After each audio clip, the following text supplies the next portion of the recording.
Ladies and gentlemen, the moment you've all been waiting for is now here. Ladies and gentlemen. Get him, Poppy. Now rocking with DZ, the Incredible. You've got it locked into live and direct in full effect with your man DZ, the Incredible. Thank you for tuning in once again. And as always, this show has been brought to you by, or being brought to you by, Mac Joe's Cookie Treats and Sweets, who bake up the most delicious, and I'm telling you, that's not an understatement, it's the truth, delicious decorated cookies and cinnamon rolls in their Bahamas. Make sure you check out their Facebook page, Mac Joe's Cookie Treats and Sweets. And on today's show, we've got none other than Mr. Addis Huyler. What's up, man? Oh man, I'm good. I'm hoping you guys bought some of that Mac Joe's here. Oh yeah, definitely. We gonna get to that in a minute, man. But just definitely want to say thank you for coming on the show with us. As everybody knows, Mr. Addis Huyler, he is one of the top entrepreneurs in the country. And he's responsible for bringing us one of the biggest award shows that the country has seen in a very long time. We can get into that soon. So, starting our conversation, you're an entrepreneur. You're running your own business. Tell us when was that point in your life that you decided that, listen, I'm not gonna do a regular 9 to 5 working for anybody else. I'm going to set my own path and do it for myself, become an entrepreneur. The interesting thing is that I think I've always been doing that, setting my own path. I just was talking to someone no longer than yesterday about the fact that I've never had a resume and I've never been on a job interview and I've never had a 9 to 5 job. But my entire career has been just being able to be open to the opportunities as they present themselves. I think that we get so used to expecting things to look a certain way, and that includes our life. You get married, you have kids, you get a 9 to 5 job, and you have a career, and you get a retirement plan afterwards, and then you retire. But sometimes life presents itself in different ways, and it presents the best opportunities in the ways that we least expect. And so my whole life has been unconventional. The catalyst for me really was when I had a client that passed away in Atlanta. And he was a nationwide celebrity, New York Times bestseller, and he died of a heart attack. And I had a very, very, very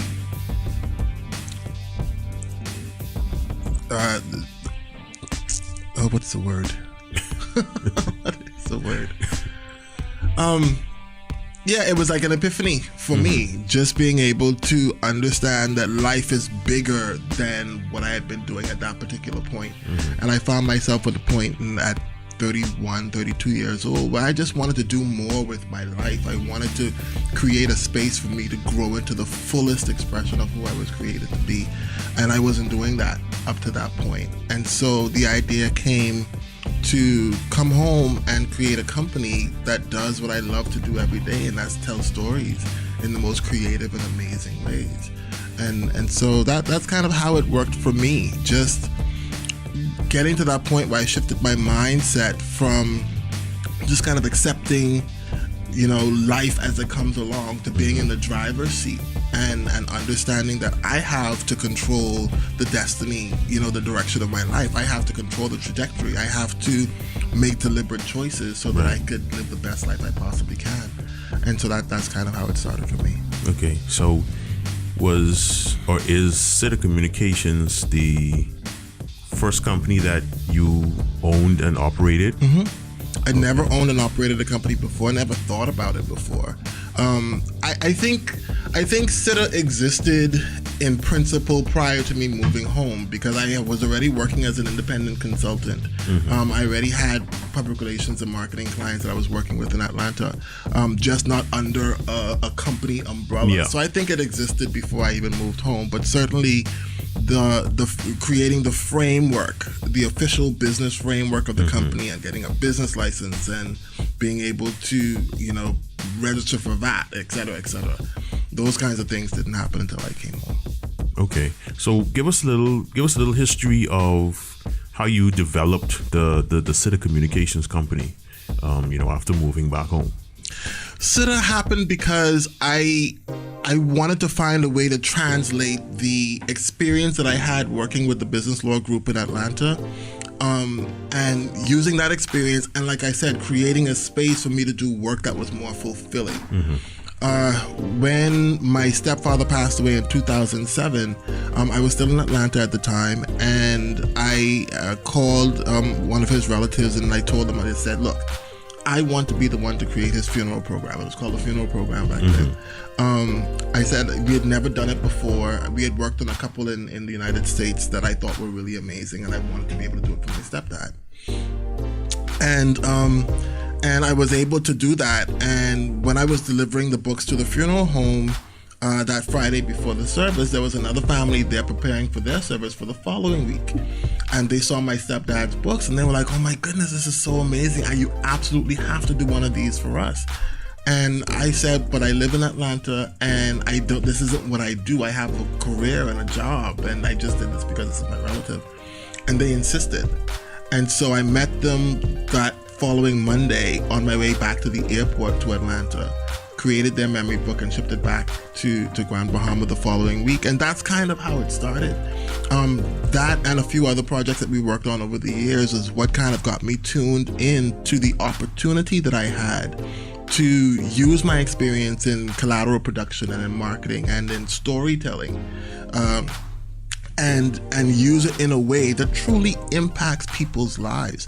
The original memory book brand, as we call it now, is one that takes a standard funeral program and creates more of a keepsake that celebrates that person's life as opposed to commemorating their death.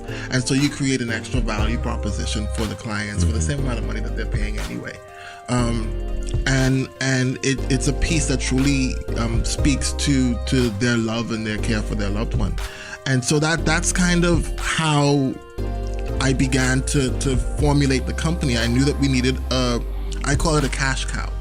It's that product or that service that constantly drives cash flow through the business. I knew that I needed that, and obviously people are dying every day. So the company was built on that foundation. It was built on the hunch that what I had, this product that I had, because it was important to me when I was going through, grieving the loss of a loved one, it has to be important to other people as well. And so I built the company on it. I took the gamble and I came home, and I had a few samples that we had printed, including my stepfather's book. I had a price sheet, and we had done a catalog of potential covers, because obviously we didn't have samples of books. We hadn't done very many. And business cards. And I loaded up my mom's car and went around to all the different funeral homes and gave them my samples and my cards, etc., and explained to them what it was that I was trying to do. And 3 weeks later, Wendell Dean of Emerald Ridge Mortuary and Vaughn Jones from Vaughn Jones Mortuary both gave me a chance to work. And they gave me my first books. And so from then, it's just been kind of catching on. You know how Bahamians go, we like new things. Good stuff, So the minute we started working, we never stopped. And it was, I think, a period where everybody in the market was trying to figure out what it was that we were doing, why it was that we were being so successful. And so what you have happening at this point now, some 8 years later, is the entire industry has elevated their level of performance to match what it was that we brought to the market.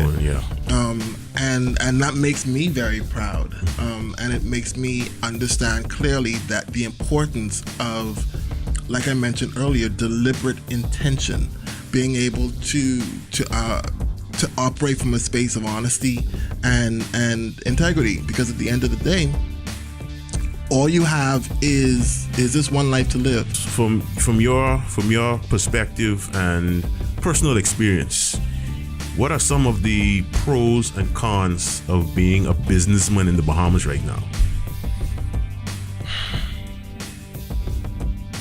There's so many. There's so many. Yeah. I think the pros definitely is what everyone thinks. It's the feeling of accomplishment, of importance, of relevance that comes from being a business owner. I think people treat you differently when you walk in the room and they realize that you own a business. When you walk in the bank, they treat you differently, they speak to you differently. That's definitely a pro. And then obviously you have the flexibility to be able to create your own life. Right. You have control over your time, and that's something that we sell. It's a valuable commodity. We sell it every day to our employers. I happen to be in a position where I have full control of my time, and I can organize that however I wish. So that's definitely a pro. The con is, in this market, it's challenging because there are so few resources for entrepreneurs here. Right. I think, I ran track and field professionally for many years, and one of the best things that I've seen professional athletes have at a young age that the average person doesn't have is capital. You run a race and you get $20,000 for winning that race, and then you go to the next race the next week and you get another 30, et cetera, et cetera. And so you have this lump sum of capital at 21, 22, 23 years old, and there's no direction to be able to say, how are you going to use that to better your life in the future? Yeah, there's so many different cons to running a business, especially in this market, because it is such a small market. You're, a big fish in a very small pond. And so, first of all, you have, just starting out, there's no one that really teaches us how to be business owners, or business owners or entrepreneurs. I did a entrepreneur panel. I judged an entrepreneurship panel at CC Sweeting earlier this week, where students had to create business ideas, on-campus business ideas, develop a business plan, and pitch it to us almost in a Shark Tank style setting. And what I told them was, when I was in high school, people taught me how to do resumes. No one taught me how to do a business plan.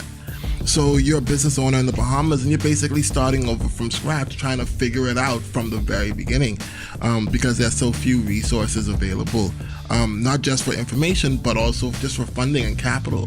You have, I ran track for several years professionally, and one thing that professional athletes have that the average person doesn't have at a very early age is capital. We have great ideas, but if you don't have the money to get it done, or the investments to be able to execute it, they die on the vine.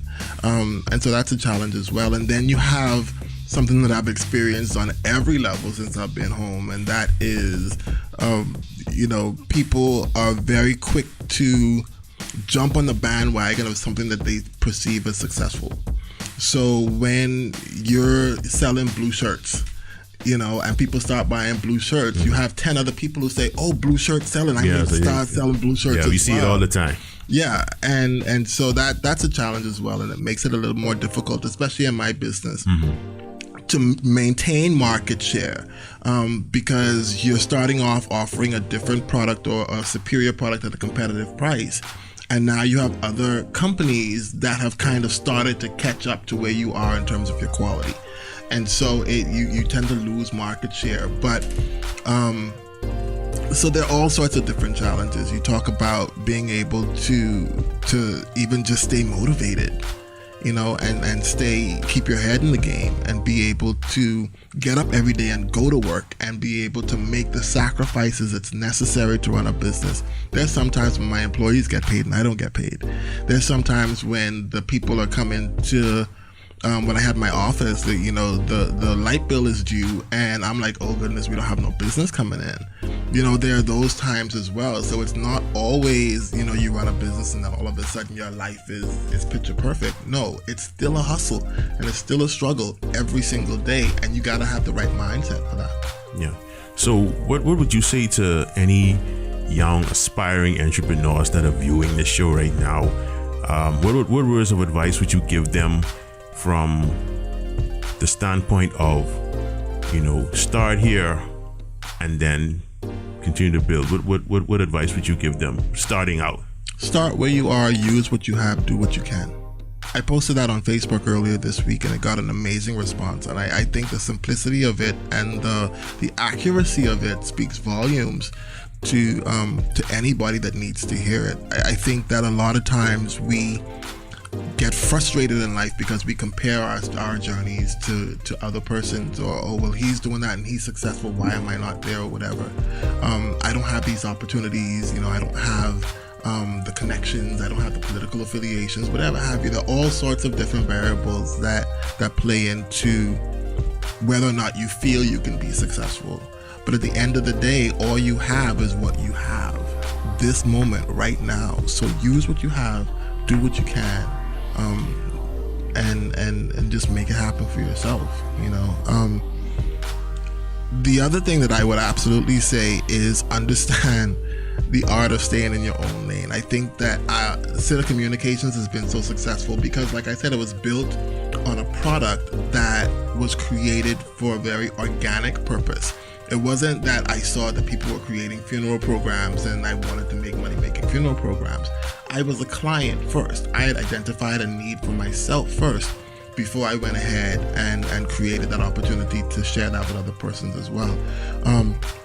And I think that's the best part of having that kind of mindset. You have to find your gifts and your talents instead of focusing on, you know, creating a convenience store because, you know, convenience stores make money, but you're miserable running a convenience store because you're not operating in your gifts. You know, I think that we have one job when we graduate. I'm giving the graduation speech, the commencement speech this year at St. John's College. And one of the things that I want to tell them is that, you know, you graduate high school and you graduate college and people focus on getting, you know, a 9-to-5 job like we talked about before and getting the picture perfect cookie cutter pre-prescribed life and qualify that as success. When at the end of the day, our only job is to find out why it is that we are created and then use that gift and that talent to bring it forth and serve the world. That's how you create successful businesses, from operating in your gifts and your talents, and those gifts will make room for you. Okay. Now you've developed something amazing here in the Bahamas, known as the Bahamian Icon Awards. Now that word icon is a pretty big word. So tell us what was your inspiration behind developing this award show, and what made you want to call it Bahamian Icon Awards? Well, that's an interesting question. The first question I've answered so many times before. I think everybody can tell the story about me wanting to win a Cacique Award. No. You know, I had just moved back to the Bahamas a couple years prior, and I had heard about the Cacique Awards, and I thought, oh, that might be cool to get dressed up in a tuxedo and go and stand on the stage and accept an award and get to thank all the persons that have helped me get to where I was at the time with my company. But there was no opportunity for me to do it because I didn't work in tourism. And so you consider how many other persons, yourself included, and persons that go to work every day and pour their hearts and souls into their jobs and their careers and their philanthropy and their athletics, etc. And there was no opportunity 6 years ago for us to pat them on the back and say, who you are makes a difference to me in a way that makes me want to be better as well. And so that's what Icon was. It just kind of made sense at the time. And just like the original memory book, again, it was born from a personal need and a personal desire and a personal understanding that I too wanted that validation that comes from acknowledging the fact that I exist and that my work makes a difference. Mm-hmm. So I know that since the Icon Awards came onto stream, there were some other award shows that came onto stream also that basically kind of follow the same format as the Icon Awards. Lucky them. So, in your personal opinion, what sets the Icon Awards apart from every other award show that we have going on in the Bahamas now? I think Icon is the brand is. How you gonna ask me a question like that? Oh man, put me on the spot. I'm gonna drop on nobody else's award show because I can't. It's a funny area to be in. You know. Yeah. I think there's room for everybody. Mm-hmm. You know, at the end of the day, you have the Oscars and the Grammys and the SAG Awards and et cetera. I think the idea that more persons are understanding the need to recognize other persons, I think is what's important. I think the most important thing that you can do for a human being is validate the truth of who they are. And so if more persons, because of the Icon Awards, are seeing the need to do that, then I welcome the opportunity to support them as well. Okay. Now, you do something particular with the award show, and I don't want to call it the wrong thing, but I think that you give a lifetime achievement award. Right. And I think that the last two that you've given, they really stood out. Yeah. You were able to honor two of our Bahamian icons right before they left us. Like what was that? What was that experience like? This year has been an amazing journey, with this icon brand because of the persons that we've lost, and we speak specifically of Sir Durward Knowles most recently, Ronnie Butler, and Cleophas Adderley, right. all of whom are Lifetime Achievement Award winners. I think, obviously in going through the process of preparing for the show, you get to know these persons very intimately. And so we certainly do feel the loss in our organization because they're part of our family. Right.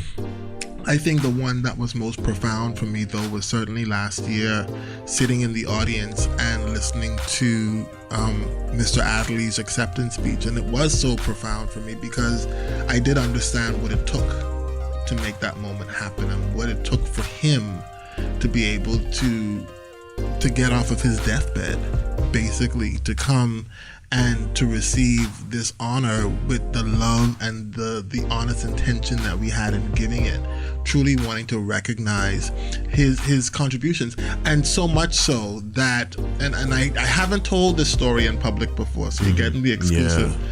Yeah. Last year we had someone else in mind for the Lifetime Achievement Award. We had begun the process of going in that particular direction, and I went to see the National Youth Choir's performance at the Dundas, their spring concert. And I left the Dundas and I called Gina Gonzalez-Rowe, my co-chair, and I said, what I just saw on that stage tonight was absolutely nothing short of amazing. And to consider that this man has been putting out this kind of work and inspiring this kind of excellence in hundreds of young persons over so many years. This man has changed lives. We have to honor him this year. At that point, we didn't know how sick he was.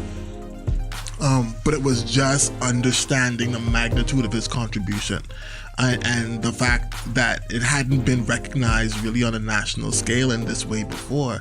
And so we definitely felt up to the challenge of organizing that. And so as we went through that process, and Gina kept calling me, and she said, Gina's the one who organizes with the nominees and the Lifetime Achievement Award winners. And so she keeps calling me and she says, Addis, he's really, really, really ill. Like, I'm not sure he's going to be able to make it. He kept insisting that he wanted to be there. But certainly he was at the mercy of his illness and his body, and he could only go as far as his body would allow him to go. As a matter of fact, the morning he was in the hospital up until the morning of the Icon Awards. And so I sat there and I listened to his acceptance speech, and I felt incredibly small and humbled in that moment, because it's one thing to live a life that you hope is pleasing to God, or that's open to being used by God. We all want that for ourselves, but it's very rare that you get to see and feel that in action. And that's what that moment was for me. It was totally taking Addis out of the equation and understanding that this moment, this man who passed away 2 weeks later, made it his business to be on that stage to say thank you. To say thank you to us and to everybody for the opportunity to do what it is that he loved doing, and that's teaching music and inspiring young persons. And I felt incredibly, incredibly small in that moment. And when he was done, and you had the choir members that were on the stage and they were leaving washed away in tears, and he finished his speech, and I got up and I went on the stage. And that wasn't planned. I don't know if people thought it was planned, but I hadn't met him up to that point. I hadn't even spoken to him, but was so incredibly moved by him that there was no way that I could not take this opportunity to shake his hand and say thank you. And so I did, and somehow they had decided to do a photo op on the stage. And there's a photo on Facebook and on our website of Mr. Adley, Gina, Mr. Adley's sister, and myself on the stage with me presenting him the Icon Award. What's interesting about that photo, and I tear up every time I talk about this, what's interesting about that photo is that he was in a wheelchair when we started organizing the photo, and he leaned over to me and he whispered in my ear, "I want to stand up." Yes, I remember seeing that as I watched the award show. That he actually stood up. To stand up. And in that moment, that's when I felt it. That's when I understood the power of this brand to truly affect people's lives in a very personal and real way. Okay, so give everybody the date of the upcoming Bahamian Icon Awards for 2018. Dates. Here we go. Okay, so submissions are open until April 20th. So you can go on the website for about another month and still send in the information on the persons that you want us to consider for nominations. Once submissions close, nominations will be announced live on RTV. I'm sorry, it's not live, but it'll be announced on RTV on May 8th. And then the Icon Awards are July 7th. At the Malia Nassau Beach Resort. And of course, the red carpet show starts at 5 p.m. with all the amazing fashions and arrivals of our icons and their guests.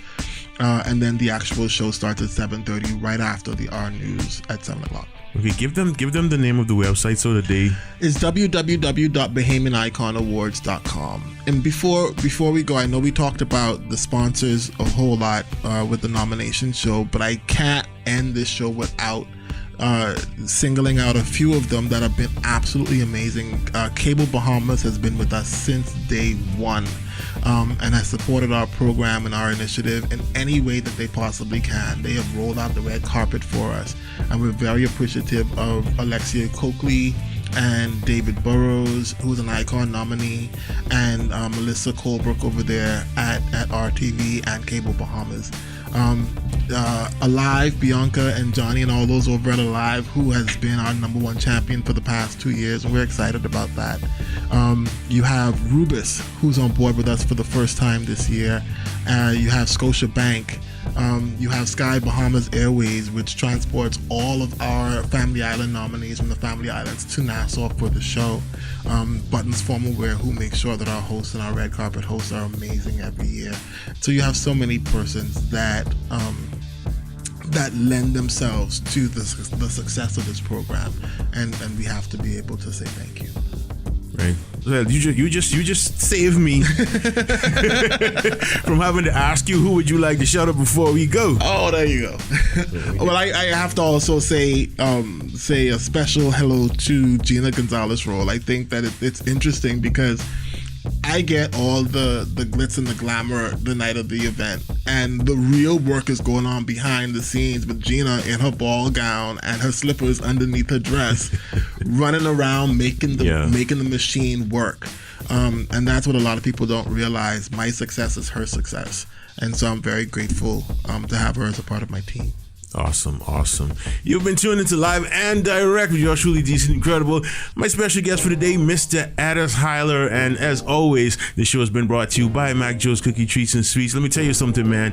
They are the most amazing company in the Bahamas. They bake up the most delicious, decorated, and specialty cookies in the Bahamas and cinnamon rolls. And before we go, they have sent over some of their work for our guests. What is that? Black Panther? Yeah, in honor of Marvel's Black Panther that has been exploding all over the world. They have done some Black Panther cookies. I told you they were amazing. And this one here is for our special guest, Mr. Addis Huyler. Man, Trust me, such a fan. You're gonna enjoy that. I appreciate this. Thank you. I can't let my trainer Lovato Smith see this. He's gonna kill me. But, give him a break. Give him a break, Smith. Man. Let me live. Yeah, I've seen this movie twice. It's amazing. Yes, it's incredible. So until next time, this has been Live and Direct. We're going to be getting up out of here.